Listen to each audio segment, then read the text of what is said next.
Certificate, এই guarantee আল্লাহ রসুল নিজে দিয়ে গেছেন। ইনি বলছেন, উনি ওনার তাফসীরি কিতাবে বলছেন, কেউ যদি এই কথা কয় যে আলেমদেরকে আমি অন্তর দিয়ে ভালোবাসি এবং এই ভালোবাসাটা একদম নিখুঁত, একদম নির্ভেজাল, আলেমদের দেখলেই আমার ভালো লাগে, আল্লাহ তারে বিবি আসিয়ার মতো দৌলতে ঈমান সাথে দেবে। কেন? বিবি আসিয়া তিনি হযরত মূসা আলাইহিস সালামকে দেইখা নদীর ঘাট থেকে মূসা নবীর বাক্স থেকে পায়াই না, ওই বাক্স খুললা মূসা নবীর চেহারা দেখেই কইছিলাম, যে ভালো লাগতেছে আমার, যে মায়া লাগতেছে, এত সুন্দর বাচ্চা, এত সুন্দর হবে নি তো, তিনি তো আল্লাহর পয়গম্বর।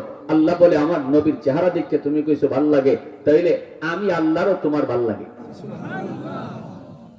যাও দৌলতে ঈমান দিয়ে দিলাম, জান্নাত দেখায় দেখায় মরণ হইছে।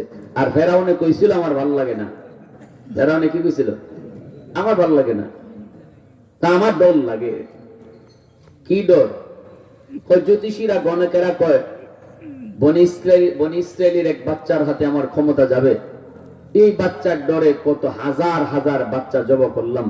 এরপরও গণকে কয় যে বাচ্চার ডর আসিল এটা এখনো জীবিত, তো মারে কারে? আমার জল্লাদে মারে কারে? খুন করে কারে? এ তো হাজারে বিজারে মারতেছে, হিটে পড়ে না। এই চিন্তায় আমার ঘুম হারাম, খাওয়া হারাম, সব হারাম। আর তুমি লই আইছো নদীর ঘাট থেকে এক বাচ্চা ভাইয়া, আমার তো মনে হয় ইডিও হিটিয়া। কথাটা বুঝছেন? আমার তো মনে হইতেছে ইডি হিটিয়া। বিবি আসিয়া বলতেছেন তোমার মাথার তার তুর আসেনি না, সব গেছে, খালি বইসে হইছে আরো মাথার খুনতে নাই। তা কেন? তো বনি ইসরাইল বাচ্চা এটা কেমনে হয়? বনি ইসরাইল তো আমাদের থেকে বাটি এলাকায়, নদীর স্রোত তো বাটি বাজায়। যদি এটা গাঙ্গের বনি ইসরাইলের বাচ্চা হইতো তাহলে বাক্স ইবা হওয়ার কথা না, স্রোতের উল্টা হওয়ার কথা না, স্রোতের বাইলে বাইলে যাওয়ার কথা। মূলত আল্লাহ নীল দরিয়ারে কইছে মুসার বাক্সরে তুই স্রোতের উল্টা চালা। সুবহানাল্লাহ জোরে বলেন। কারণ আল্লাহর চ্যালেঞ্জ সহজ হয় না। আল্লাহ যার সাথে চ্যালেঞ্জ করে চ্যালেঞ্জটা বড় কঠিন হয়। আল্লাহর সাথে ফেরাউনে চ্যালেঞ্জ করছে, আল্লাহ চ্যালেঞ্জ অ্যাকসেপ্ট করছে। তুই আমার মুসারে মারতে চাস আর আমি আল্লাহ রাখতাম চাই, এবার দেখা যাবে আমার মুসা বাঁচে না মরে। আল্লাহ পাকের চ্যালেঞ্জ তো সহজ না, আমাদের চ্যালেঞ্জ তো সহজ। আল্লাহ পাক বাঁচাইতে চান, ফেরাউনে মারতে চায়। আল্লাহ পাক রাখবার অনেক সুরতা ছিল। ফেরাউনে 1 বছর বাচ্চা রাখতেছে আর 1 বছর মারতেছে। কেমন বলদের বলদ, যে বছর তুই বাচ্চা রাখস এই বছর যদি মুসা দুনিয়াতে আয় তোর কোন দাদা ফেরাইতো? ঠিক না? নিজরকম আল্লাহ এখন না, তুই যে বছর বাচ্চা রাখবার সিদ্ধান্ত দিছ এই বছর যদি আমি আল্লাহ পাঠাই তাইলে তো আমার চ্যালেঞ্জটা সোজা হয়, কঠিন হয় না। বরং যে বছর তুই মারার সিদ্ধান্ত এই বছরে আমি মুসারে পাঠাই। সুবহানাল্লাহ জোরে বলেন। এরপরে আল্লাহর কথা এখানেই শেষ না। আল্লাহ এখন দুনিয়াতে আইছে আমার মুসা, এখন মুসা বড় হইব। তোর চোখের আড়ালে রেখা বহু দূরে রেখে বড় করলে তো চ্যালেঞ্জ সহজ হয়ে যায়, কঠিন হয় না। বরং আমি আল্লাহ তোর বড় রেখে মুসারে বড় করবো। সুবহানাল্লাহ জোরে বলেন। এজন্য আল্লাহ পাকের কুদরতের খেলা শুরু হলো। আল্লাহ নীল দরিয়ারে কয়ে, দরিয়া শুন, কার কথা শুনোস? আল্লাহ তোমার। স্রোতের বাইলে নিবে না, উল্টা নিবে, আর ফেরাউনের গাঁটনি আমার মুসার বাক্স লাগাইবে। ও আসিয়া ভাইয়া নিশ্চয় নেওয়ার পরে ফেরাউনে কয় তোমার তো ভাল লাগে, কিন্তু আমার তো ঘুম হারাম। ইডে কুন্ডা, ইডে কুন্ডা, অত বাচ্চা মারা হইতেছে, খুন করা হইতেছে, এখনো গণকে কয় জীবিত রইছে, ইডে আবার কুন্ডা। এখন তো যা ভাবতেছি নদীর ঘাট থেকে যেটা ভাইয়া আনছো ইডেই নিয়ে আবার হিডিয়া। আসিয়া কয় না, এটা ওইতুই পারে না, কারণ বনি ইসরাইলের বাচ্চা স্রোতের উল্টা হওয়ার কথা না, স্রোতের বাইলে বাইলে যাওয়ার কথা। আল্লাহ কয় শস্য ফুল দেখাই মুসব, ঠিক না? নি খালি শুরু। ফেরাউনে কয় ঠিকই তো, কথা তো যুক্তি আছে। কথার কি আছে? যুক্তি আছে। ফেরাউনের কথা নেও ভালো। আল্লাহ কয় তো শুরু হইল, ওই তো শুরু হইলো। যারে তুই মারতে চাইছলি এখন তুই তারে বাঁচাইবার লাগি পাগল হয়ে দিবি। এখন মুসা আলাইহিস সালাম দুধ খান না। আল্লাহ পাক আদেশ দিয়ে রাখছে মুসা কোন বেটির দুধ খাইও না। এখন ফেরাউনও মায়া লাগছে। ফেরাউনও কয় আচ্ছা তুমি যখন মায়া কইয়া আনছো পাল্টা এতে কি করবে? আর নেও। ওই যে ফেরাউনের প্রথম দিককে কইছিল আমার মায়া লাগে না, আমার মায়া লাগে না, আল্লাহ কয় ফেরাউন রে তোরেও আমার মায়া লাগে না, এজন্য বেঈমান হইয়া মরছে। রাইসুল মুফাসসিরিন আব্দুল্লাহ ইবনে আব্বাস রাদিয়াল্লাহু তাআলা এই আয়াতের তাফসীরে তিনি ব্যাখ্যায় লিখছেন যে এই জমানায় নবী থাকবে না, কিন্তু নবীর ওয়ারিস উলামায়ে কেরাম থাকবে। আর ওই উলামায়ে কেরামের চেহারা দেখে যদি কেউ কয় মায়া লাগে, তাহলে আসিয়ার মতো আল্লাহ তারও দৌলতে ঈমান সাথে শুধু দিবে তা না, জান্নাত দেখায় দেখায় মরণ দিবে। আর যদি কেউ কয় নবীর ওয়ারিস উলামায়ে কেরামকে চেহারা দেখে না মৌলবী ভালো লাগে না, দেশটা মৌলবীরাই নষ্ট করছে, এমনও কয়নি না কয় না? যদি এমন কথা কয় মৌলবীরা খারাপ, মৌলবীরাই দেশটা নষ্ট করছে, রাইসুল মুফাসসিরিন বলেন তার কপালে যত বড় নামাজের দাগ থাকুক, তার বছরে বছরে যত উমরার হজ করুক, কোটি কোটি টাকা মসজিদ মাদ্রাসায় দান করুক, তবু আমি আব্দুল্লাহ বলতেছি তার মরণের সময় ঈমান সাথে যাবে না, ফেরাউনের মতো মরবে। তিনি কি বলছেন? ফেরাউনের মতো মরবে। শুধু এই কারণে যে তার দিলের ভিতরে আলেমদের প্রতি বিদ্বেষ ছিল, মাদ্রাসার প্রতি দুশমনী ছিল। যেখানে আল্লাহর কালাম পড়ানো হয়, আমার নবীর আখলাক আর আদর্শ শেখানো হয়, রাসূলের ওয়ারিস উলামায়ে কেরাম কোন জিনিসের ওয়ারিস? খুলুকে আযীমের ওয়ারিস। উলামায়ে কেরামকে গালি দেয়, এরপরে আলেমরা গালি দেয় না। উলামায়ে কেরামের ক্ষতি করে, এরপরে আলেমরা ক্ষতি করে না, কারণ এটা আমার নবীর আখলাক ছিল, খুলুকে আযীম, আমরা এর ওয়ারিস। এজন্য রাইসুল মুফাসসিরিন বলেন আলেমদের প্রতি যে বিদ্বেষ রাখবো, মাদ্রাসার যে ক্ষতি করতে চাইবো, উলামায়ে কেরামের সাথে যে দুশমনী রাখবো, সে যত বড় নামাজি হোক, হাজি হোক আর গাজী হোক, মরণের সময় ফেরাউনের মতো বেঈমান হয়ে মরবে। এরপরে কথাটা উনি আরো শক্ত কথা কইছেন, তোমরা যদি আমার কথা বিশ্বাস না করো। রাইসুল মুফাসসিরিন আব্দুল্লাহ ইবনে আব্বাস বলেন এ বেঈমান হয়ে মরছে, অথচ তোমাদের দৃষ্টিতে সে বহুত বড় নামাজি আর হাজি সাহেব ছিল, সে আমি বলছি বেঈমান হয়ে মরছে আলেমদের প্রতি বিদ্বেষ রাখার কারণে। এই কথা যদি তোমরা বিশ্বাস না করো, খোদার কসম, ইনি বলতেছেন খোদার কসম, তোমরা তার কবর খুঁদো, কবর খুঁজতে দেখো তোমরা চেহারা রাখছিলা কিবলামুখী কইরা, কিন্তু ফেরেশতারা তার চেহারা কিবলা থেকে ঘুরাইয়া দিছে। নাউজুবিল্লাহ। এর চেয়ে আর বড় কথা কি হইতে পারে? কি হইতে পারে এর চেয়ে বড় কথা?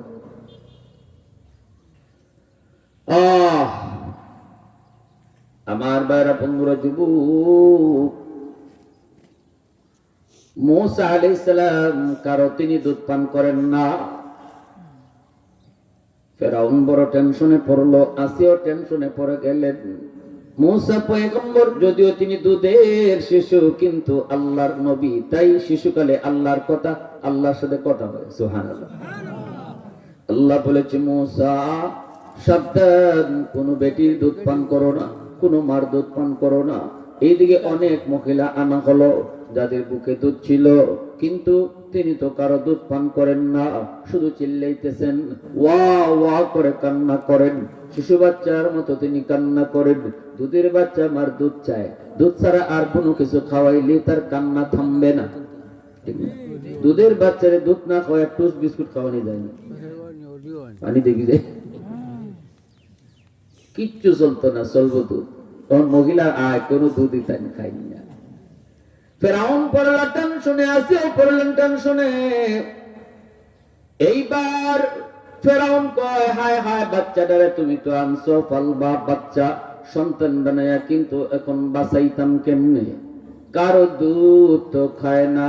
আল্লাহ কুদরতি মুস্কি হাসে। আল্লাহ কয়, তুই যারে মারতে চাইতি, এখন তারে বাঁচাইবার লাগে তুই পাগল। সুবহানাল্লাহ। ভাইরা বন্ধুরা, ওই অবস্থায় মূসা নবীর বোন, তিনি ওই জায়গার মধ্যে ছিলেন, কারণ নদীর পারে পারে তিনি ভাইয়ের সাথে আইছেন। নদীর পারে পারে ভাইয়ের বাক্সটা তিনি দেখে দেখে আসছেন। দেখেন নদীর ঘাট থেকে ভাইয়ারে ফেরাউনের বিবি তুইলা বাড়িতে নিছে। মূসা নবীর বোন 10 বছরের মেয়ে, ছোট্ট, এত বুঝও নাই, কিন্তু ভয় পাইতেছেন। হায় রে, আমার ভাইয়ারে ফেরাউনের ঘরে নিয়ে গেল, যার ভয়ে আমার আম্মা ভাইয়াকে নদীতে ভাসায় দিল, এখন দিয়ে আমার বাইরে তার ঘরে নিয়ে গেছে। হ্যাঁ, কি জানি করে, জবনি করে ফেলে, হত্যানি করে ফেলে। ইনি পাশে থেকে সবগুলা দৃশ্য দেখতেছেন। দেখতে দেখতে দেখেন, না, আমার বাইরে তো মারবে না, বরং আমার বাইরে এখন বাঁচাইবার লাগি পাগল দুধ খাওয়ানি কারো দুধ তিনি খান না। এইবার মুসা নবীর বোন ডাক দিয়া কই যাব না, আমি একজন মহিলার খবর জানি, ওই মহিলার দুধটা মনে করি বাচ্চা খাইব। ফেরাউনে কয় কেমনে তুই বুঝলি ওই মহিলার দুধ খাইব? তাহলে এই বাচ্চার মা কেডা তুই জানো নাকি? সুরের মনে সুরের মনে আতনবা সুরের মনে সবসময় কিরা হাত নানি। ফেরাউন তো খালি এই চিন্তা দি বাচ্চার মা কেডা, এই বাচ্চার বাড়ি কোন লোক, হেতু এই চিন্তার মাঝে। তো তুমি কি বাচ্চার মা জানো, চিনো নাকি?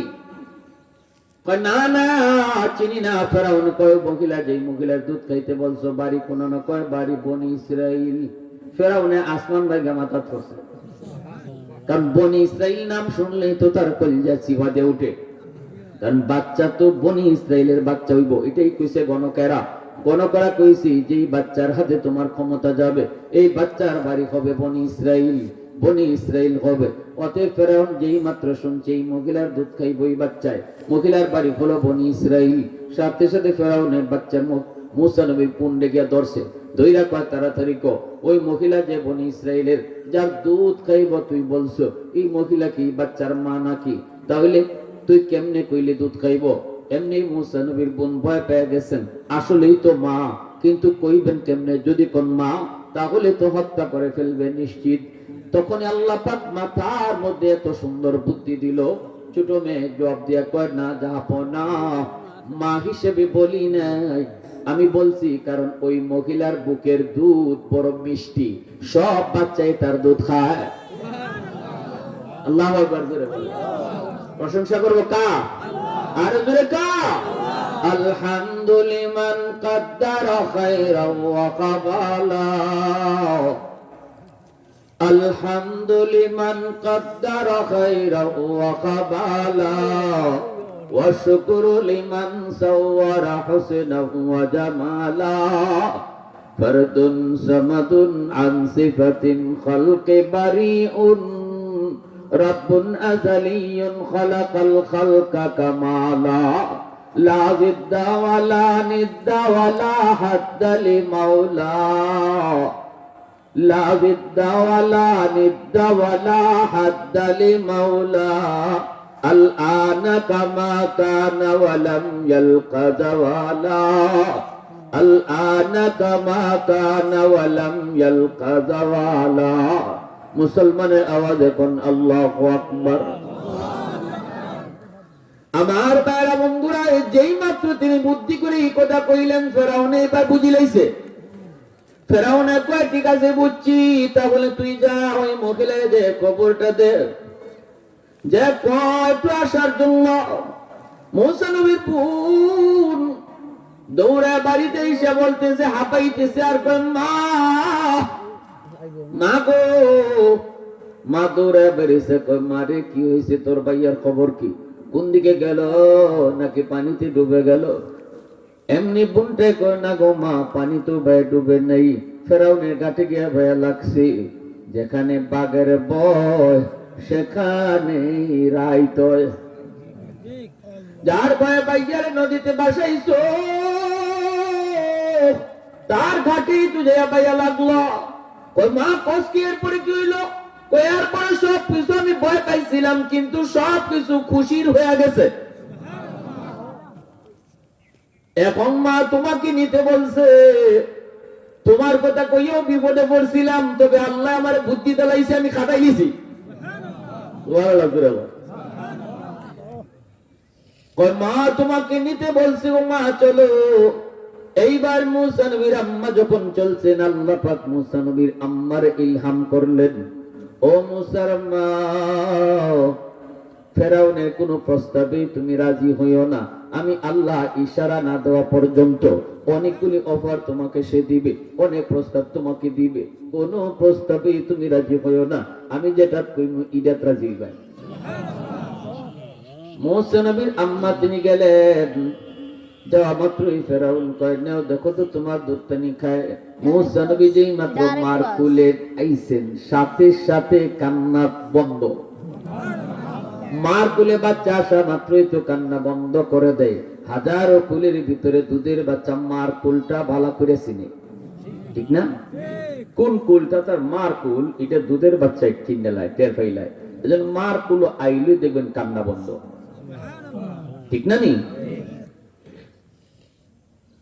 ফেরাউনের লাগছে সন্দেহ, কিরি কুলো নেওয়ার লগে লগে কান্না বন্ধ, এটা মা নাকি কান্দাই জানে, ভগবানই জানে। এত খালি চিন্তা হই যদি মা হয় তো বিপদ, কারণ এই মহিলার বাড়িতে বনিস চাই তাইলে ইডই হিডিয়া খালি কোন মা নাকি মা। আচ্ছা দেখি দুধ নি খায়, যদি দুধ খাইলায় তাহলে 100% এটা মা, কারণ মার খুলে গেলেই বাচ্চা কান্না বন্ধ করে। আর দুধ যদি হইলা চান্সি খাইলায় তাহলে তো মা ওই আর কোনো মিস নাই। ফেরাউনে যে মনে মনে এই সন্দেহ আনছে, এটা কেউ না জানলেও জানেন কেডা? এজন্য আল্লাহ মুসা নবীর ইশারা দিলাইছেন, মুসা ফার্স্ট চান্সে দুধ খাইস না, বেজাল লাগি দিব, ডাকাইতে সন্দেহ করে গেছে। অতএব ফার্স্ট চান্সে দুধ খাইস না, খাইলে কিন্তু বেজাল বাড়ি যাইব, বেড়া লাগি যাইব। তো যেই মাত্র মা দুধ দিছেন মুসা নবী মুখ ফিরাই দিছেন। ফেরাউন কয় না রে মা না, ওই শুনেন ভিতরে ভিতরে কি কয়, না রে মা না, মা হইলে তো দুধ খাইতো, মন হয় মা না। এখনো 100% হে মা না হইছে না, খালি মন হয় মা না। দ্বিতীয়বার যখন মুখ লাগাবেন তখন আল্লাহ কয় মুসা দ্বিতীয়বারও দুধ খাইও না, কারণ বেঈমানের অন্তরে কিছু সন্দেহ রয়ে গেছে। কারণ অন্তরে খবর জানেন কেটা? আল্লাহু আলিমুম বিযাতিস সুদূর,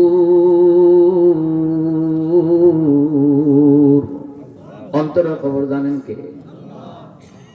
দ্বিতীয়বারও যখন মুখ লাগাইতে মুখ নিলেন, দুধ লাগাইতে চাইলেন, মুসা নবী মুখ ফিরে নিলেন। এইবার ফেরাউন কয় না এটা মা ওই তুই পারে না। এখন আর দিলের ভিতরে তার বিন্দু পরিমাণে কোনো সন্দেহ নেই, বরং আরো ফেরাউন মনে মনে কয় হায় রে, এই মহিলাটার দুধটা যদি কোন রকম খাইলি তো, কারণ এই মহিলার বুকের দুধ তো নাকি মিষ্টি, সকল বাচ্চারাই তার দুধটা খায়, এই মহিলার দুধটা যদি খাইলি তো তাহলে তো বাঁচানো যাইতাম। হায় হায় যদি খাইলি তো, যখন অন্তর থেকে সন্দেহ দূর হইয়া খাইলি তো বাপ রাইছে, তখন আল্লাহ কয় মুসা এখন যত পারো খাও, এখন যত পারো খাও। তৃতীয়বার যখন মা দুধ দিতে গেছেন, মুসা নবী ডক ডক করে খাওয়া শুরু করছে। এখন ফেরাউন কয় ভগবান তুমি ডাক্তার রাখছো তো। এবার মুসা নবী দুধ খাইতেছেন, এখন তো ফেরাউনও খুশি, আসিও খুশি, দরবারে সব খুশি।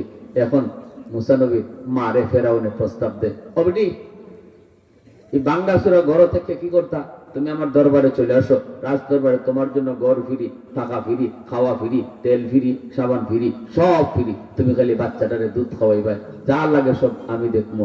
আল্লাহ মুসা নবীর আম্মারে কয় সাবধান, রাজি হইও না, কি তো হইও না। মুসা নবীর আম্মা বলে আমার টাইম নাই, আমার এমন বিল্ডিং এর প্রয়োজন নাই, আমার বাঙ্গা গড়ি ভালো, আমি আপনার প্রাসাদে আসতে রাজি না। কারণ আল্লাহ পাক রব্বুল আলামিন বুঝায় দিলেন মুসার মা, এর প্রাসাদে আইসা তুমি কখনো বাচ্চারে দুধ খাওয়াও না, কারণ এটা বড় রিস্কি। মা ছেলের সম্পর্ক যে কোনো সময় কারো চোখের সামনে পড়ে যেতে পারে, ঠিক না? এটা বড় রিস্কি, এখানে এসে তুমি দুধ পান করানোর প্রস্তাব তুমি রাজি হও না। মুসা নবীর আম্মা যখন বললেন না আমি আপনার এই প্রস্তাবে রাজি না, তখন ফেরাউন কয় তাহলে এক কাম করো, তুমি তোমার বাড়ি ছেড়ে যখন আইবা না, থাকো তুমি তোমার বাড়িতে, সকাল বিকাল এসে তুমি দুধ পান করে যাও, তোমারে আমি মাসের মাস বেতন দিমু। কিটা দিব, কিটা দিব। আল্লাহ কো মুসার মা রাজি হইও না, সুবহানাল্লাহ। মুসার আম্মা বলে আমার টাইম নাই, আপনার বাচ্চারে দুধ খাওয়ানোর জন্য সকাল বিকাল দরবারে আসার মতো টাইম আমার হাতে নেই। এখন ফেরাউন কয় তাহলে এই বাচ্চা বাঁচাইতাম কেমনে, তোমার দুধ ছাড়া তো কারো দুধ খায় না, বাচ্চা আমি বাঁচাইমু কেমনে। কেমনে বাঁচাইমু? তখন আল্লাহ পাক মুসা নবীর আম্মারে শিখাইয়া দিছে। কি শিখাইয়া দিছে? মুসার আম্মায় কয়, বাচ্চাটারে আমার সাথে দিয়া দাও, বাচ্চা আমি আমার সাথে আমার বাড়ি লইয়া যাই, বাচ্চারে আমি 2 বছর দুধ খাওয়াইমু, আর মাসের মাস আমার অ্যাকাউন্টে তুমি বেতন ফাটাইয়া দিবা। ফেরাউন কয়, এটা ছাড়া তো কোনো ফটো দেখি না। কথাইলে ঠিক আছে না, অ্যাকাউন্ট নাম্বার বেতন পাঠাইও। বাচ্চা লইয়া গেলাম, মায়ের সন্তানদের দুধ খাওয়ায় আর বলদে বেতন দে।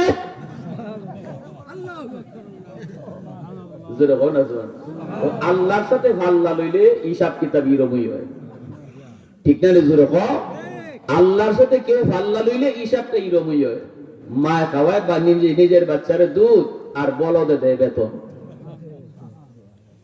শস্য ফুল দেখাইছেন আল্লাহ। তো যখন মুসা নবীর আম্মা লইয়া যান বাড়ির, তখনই আল্লাহ তো মুসার মা মনে পড়েনি, দেখেছেন আমি আল্লাহ যে ওয়াদা করছিলাম।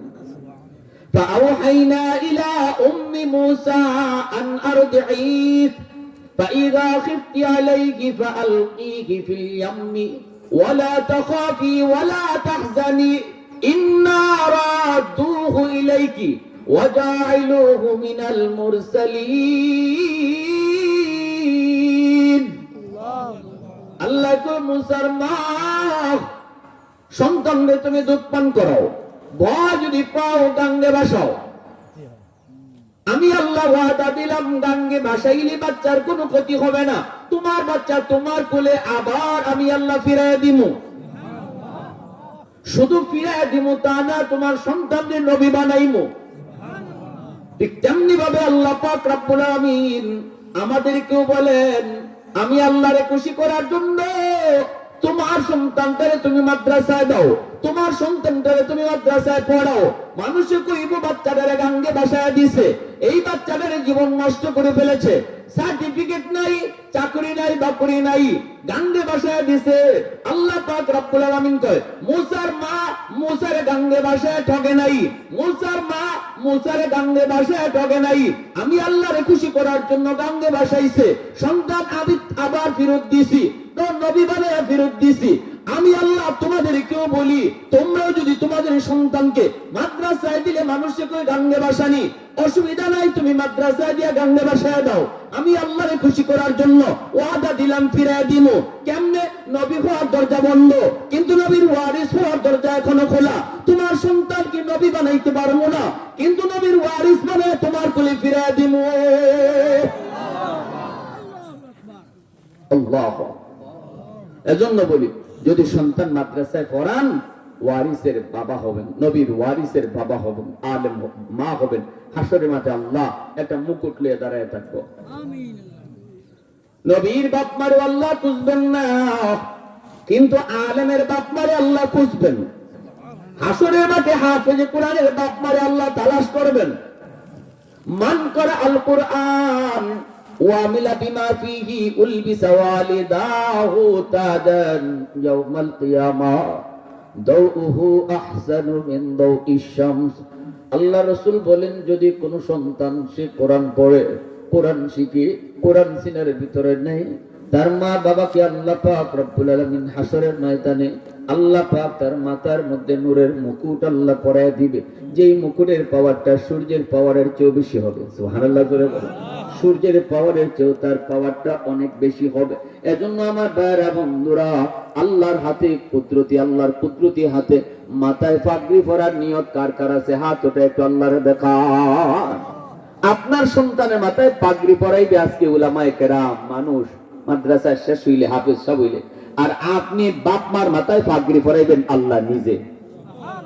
সুবহানাল্লাহ জোরে বলেন। বাপ মার মাথায় আল্লাহ নিজের হাতে পাগড়ি পরাইবা হাসরের ময়দানে, আর সন্তানের মাথায় পাগড়ি পরাইবা দুনিয়াতে মানুষ। এরপরে যদি আপনি আপনার